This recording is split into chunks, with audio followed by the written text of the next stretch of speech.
Thank you, Mr. Chairman, and thank you, Mr. Secretary, for joining us.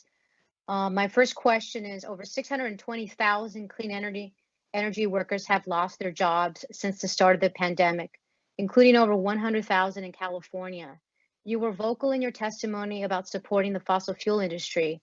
Can you tell me what you are doing to help the clean energy industry rebound? And if you could try to do that in 60 seconds, I have a number of questions I'm trying to get to, Mr. Secretary. Yes, ma'am, I'm happy to do that. Yes, I have been very vocal in my support for the energy industry, but all forms of energy. The pandemic has hit all sectors of the U.S. economy. I don't know if it's been an equal distribution, but the pain has been felt all across the United States.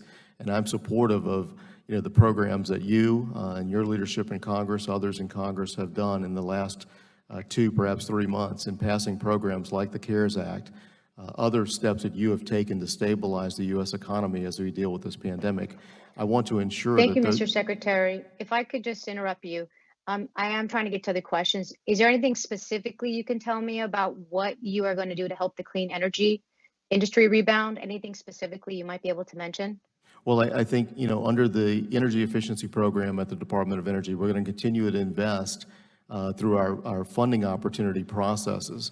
We've released, I think in the last 2 or 3 months, we've announced that we have about $220 million in funding opportunities that are coming exclusively out of the clean energy space in our energy efficiency programs.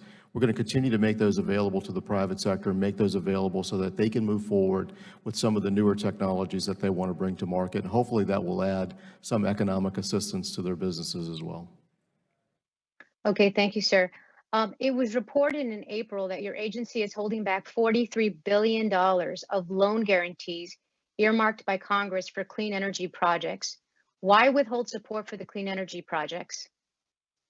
Well, I would disagree slightly with the characterization. It's the loan program that's available within the Department of Energy, but it's not available exclusively to clean energy. So we're not withholding that money from the clean energy industry. What I've done is undertake a review of the loan program because coming from the banking industry, I was a little concerned about some of the requirements that were being put in place that might prevent loans from being made. That review is still in process, and I hope to complete it very, very shortly. And at some point in the future, we'll move forward with this lending program. Well, I hope you will work as quickly for the clean energy projects and sector as you have been for the fossil fuel industry, sir. I happen to represent a district that is almost 90% Latino African American that are surrounded by 3 freeways, the port, and urban oil drilling. Mr. Secretary, what does environmental injustice or environmental justice mean to you? It means the availability of energy to all sectors of our nation and all communities in our nation.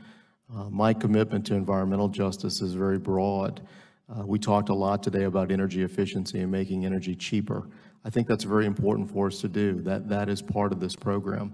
And it's my commitment to you, it's my commitment to this Congress to pursue those types of technologies that allow the distribution of energy very, very efficiently in America and importantly, very cheaply in America. Well, sir, much like your predecessor when asked this question, you were talking about consumer pricing. But let me just tell you, environmental injustice, and environmental injustice is when there is a disproportionate impact to our communities of color, our Black and Brown communities that are suffering at much higher rates, air pollution. And so when you talk about rolling back air standards, when you talk about making it easier for the fossil fuel industry, you're talking about harming the health of our communities of color. And then COVID hits, and guess what? They're dying at higher rates because they have higher asthma and they're more exposed to this air pollution. And so it's very challenging. If you haven't noticed, there are protesters all across this country right now demanding justice, and that includes environmental justice.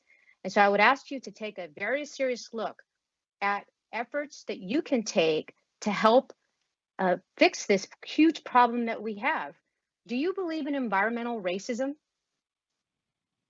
Well, I understand your concern, and I think we happen to agree on the need for cleaner technologies going into the marketplace. But I would add that, what's important is that we not only have the development of the technology. So Mr. Secretary, the question was whether you believe in environmental racism. I'm not sure what you Do mean by you, that. yes or no? I don't know what you mean by that. Well, it's a term to describe environmental injustices that occur across our country to certain communities, including Black and Brown communities that are disproportionately impacted. I believe that there are communities that are perhaps disproportionately impacted. I just don't understand what you mean by the term environmental racism. Okay, well, I could certainly follow up with you, and we should have this conversation because it goes hand in hand about what's happening across this country and where our communities of color are disproportionately impacted. And sir, I know my time has expired, but I will welcome that Yes, conversation. ma'am.